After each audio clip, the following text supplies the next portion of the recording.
Hey, what is going on? Today we're going to be talking about our PostFx settings. We're going to take a look at those for you and show you where mine are and explain why I have chosen those.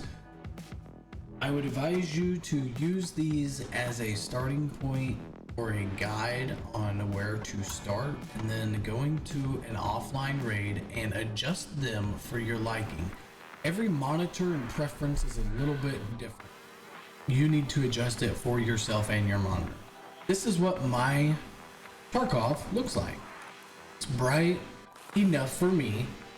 It is a little lifelike. It's not overly vibrant. You can see out there to Scav Island.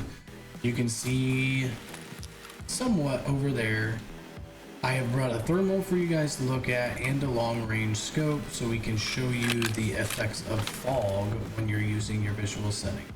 So we're going to go over a quick overlay of what my settings are. Right here, you need to enable PostFx. Okay, my brightness is 20, saturation 15, clarity 70, colorfulness 35, luma sharpening 25, adaptive sharpening is 60. Color grading, I have none and I have it set to 0. Color blindness, none and set to 0. So brightness changes obviously the brightness of your screen, and darkness. The more you go dark, or the more you go negative, the darker it is. The more you go up, the brighter it is. I have found 20 is a good middle ground. Now, the reason why you can't go too high on brightness is because in Tarkov they have fog, and if you take your brightness up past this is when you start taking hits. I want to show you a couple things with brightness and then we'll move on to the rest of them. I want you to pay attention right here, and you can kind of see where this is going out. We'll look at it with the scope once we're done. But if you bring your brightness over 20, I want you to start watching that as it disappears. So brightness also intensifies fog. And I want to show you something. We're going to save this at 100 when you're looking at your scope. Now, typically when you would scope in, you'd be able to see peer. You can kind of see it on this outside circle of your scope. However, there is this white fog in front of your scope. If you turn your brightness too far up, if you go further out, then I don't know how many meters it is, but if you look right here, you can see to where you can see Scav Island just fine. But if you would go past that, you have this big circle of fog. Okay, so when we're looking over here, we have a fog blocking our screen. This is why I have chosen to keep my brightness at 20 and take a couple hits, like one, for instance, when you go inside, it is a little bit darker, so you don't get the perfect brightness settings when you're inside. However, it is much more affected by the fog, and you can still see inside with it at 20. So saturation is going to affect your color.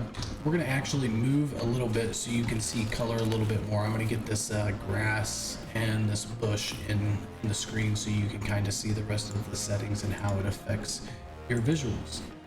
Okay, so saturation affects your colorness. It goes, the more you go up, the brighter the colors get, the more vibrant they get. If you go down, it looks duller and starts almost even being black and white. I have mine set at 15. We go up, you can make your stuff really bright and colorful and vibrant, or you can go down and make it look washed out. Like I said, I have mine at 15. I believe that's a good middle ground, and also is pretty lifelike. Clarity, I have mine set at 70. Basically is what it does. If you look at this grass, if you go down way low, it kind of gets a little blurry, and if you go high, the higher you get, it gets a little more pixelated. I found 70 works for me. Like I said, this is preference. Colorfulness, almost the same thing as saturation. You go up, brighter, you go down, washed out. I found that 35 works good for me in my monitor.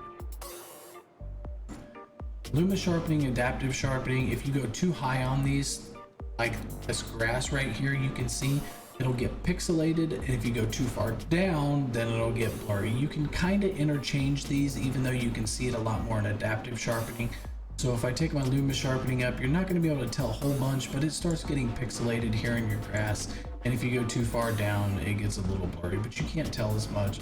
I found 25 and then 60 on adaptive sharpening. Now you'll really see the pixelation and the blurriness down here in the grass. You bring that up to 100, or if you bring it to 0, you can see the pixel. I just found that 60 works best.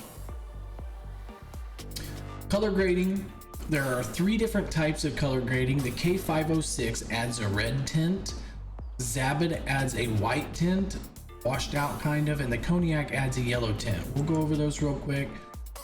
If you're gonna use these, make sure you know what you're doing.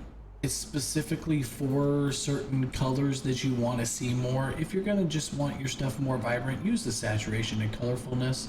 Don't use this because this is gonna add red and it's gonna mess other features up like lasers, flashlights, so on and so forth. So you can see that the K506 is red, Zabad adds washed out white, and Cognac adds yellow. Okay, now colorblind mode. If you are not colorblind, do not adjust this. This is specifically made for people who are colorblind to see the difference in certain colors. So if you are colorblind, you know what color blindness you have, you just pick it and then you increase the intensity on how you need it for yourself. Like I said, use my settings as a guideline and then adjust it for your monitor and your personal preference. So this is what it looks like with a thermal. Not so bad, it's not overly bright. You can kind of see things when it's still white, but if you go up, you're not going to be able to see anything. If I were you, go into an offline raid and pick out your settings yourself. And once again, here's what it looks like zoomed in. I was hoping we'd get a scab over here, but we haven't seen any. Okay guys, this is my settings. If you like the video or found it useful in some way, please like and subscribe if you're new to the channel. I do stream on Twitch, so come check me out there.